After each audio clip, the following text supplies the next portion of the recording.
Hey guys, welcome back to my channel. Today's video is another fall DIY. I'll link all my other ones in the description box below, but today's is extra special because it's in collaboration with Kristin Kay here on YouTube.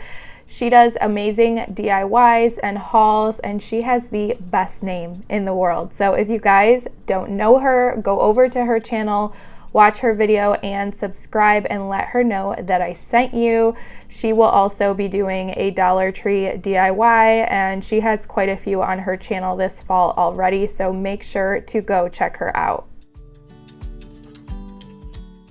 This entire project can be made out of all Dollar Tree supplies, but I'm not gonna lie to you guys, my creative juices are running low after all of the DIYs that I've done so far this season. So this one is not a new concept. It's nothing earth-shattering. It's just something that I've been wanting to make for a while, and Dollar Tree happens to have all of the supplies to make this fall.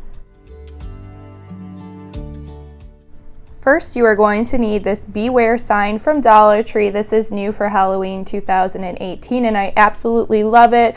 I'm not changing the front at all. I'm just gonna make it double-sided on the back. If you can't find this though, Lowe's and Home Depot can cut a piece of wood for you, and this is about 2 feet tall, I would say. Okay, bear with me, you guys. I'm going to do just a little bit of explaining just to make this next supply as easy on you as possible, but essentially, you just need to print off the word fall without an A and print off the word hello in whatever font you choose. However, if you like the fonts that I'm using, hello is in a font that I downloaded onto my phone, so it's not super easy for you to just get your hands on. So what I did was create a blog post tutorial. I'll leave that linked in the description box below, and I attached a photo of this exact word hello in this font. So you can right click, save, and then open it up in whatever Word program that you use. I use Microsoft Word, and then print it off. You might need to adjust the size a little bit, but that's the easiest way for you to get this exact font. As far as the word fall, that is in the font Franklin Gothic Medium, size 500. That is a preloaded font on Microsoft Word, so it should be super easy for you to just do that step yourself. But I did also attach a photo of that word on my blog post as well if you want to go ahead and right click, save, and open it up and just kind of do the lazy route. You may need to adjust the size of that also. That's why I think it's easier for you to just type it in yourself and set the font to 500, because 500 is the perfect size.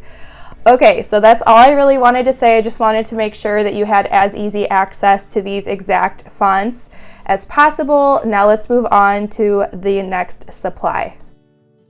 You're also going to need a maple leaf in your choice. I love these glitter orange ones from Dollar Tree, and they have quite an assortment, so pick whatever works best for your decor. And then here's a look at the rest of the supplies you need. You're going to need a dab of hot glue, or you can use some other kind of strong glue. You're going to need Mod Podge. Mine is in the matte finish, and you can get that at Dollar Tree.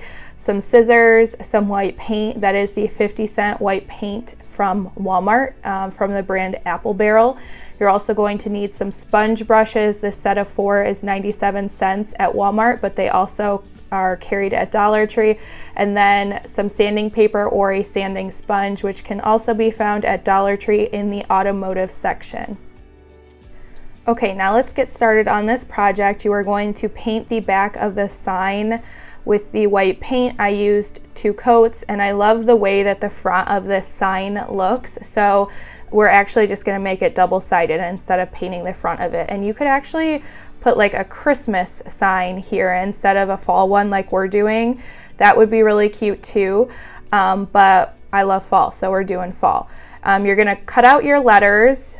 This is what it'll look like. It's okay if there's a little bit of white showing. And then while my second coat of paint is still a little bit damp, I'm gonna go through with my sanding sponge, and again, that is from the automotive section at Dollar Tree, and I'm going to just kind of rough up my paint to get a rustic, distressed look. I like to do this while the paint is still a little bit damp. It kind of makes it look more natural in my opinion, but you can do whatever method you like or completely forego this step if you don't really love the like kind of rustic, distressed look. So now I'm just gonna set my words and letters out to make sure I have them spaced in the way that I like them. This is kind of like your rough draft. And once you see that you have enough space and you get an idea for where each letter and word is going to go, you can begin the Mod Podge process. And I have to tell you guys, I hate the name Mod Podge. It is driving me crazy to say it over and over again. And again, I'm using the matte version. This comes in like a glossy finish and a super glossy finish, but I'm using matte.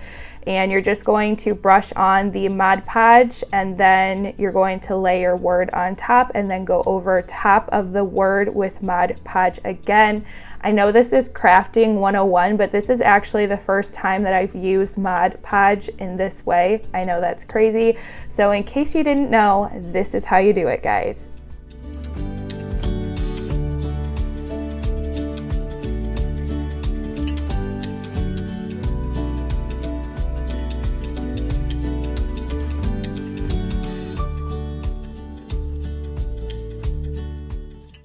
Here's what it looks like when your Mod Podge has dried, and the last step is to glue on your maple leaf. I'm just using some hot glue and I'm done. And I'm so obsessed with the way this turned out. I cannot believe how good this looks. It looks store-bought, and we only had to spend a couple dollars at Dollar Tree to achieve this look.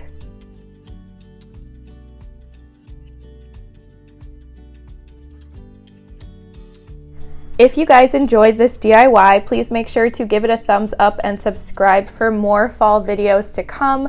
Don't forget to check out Kristen's channel and her video. She's amazing, and I know you will love her, and her channel and video will be linked below.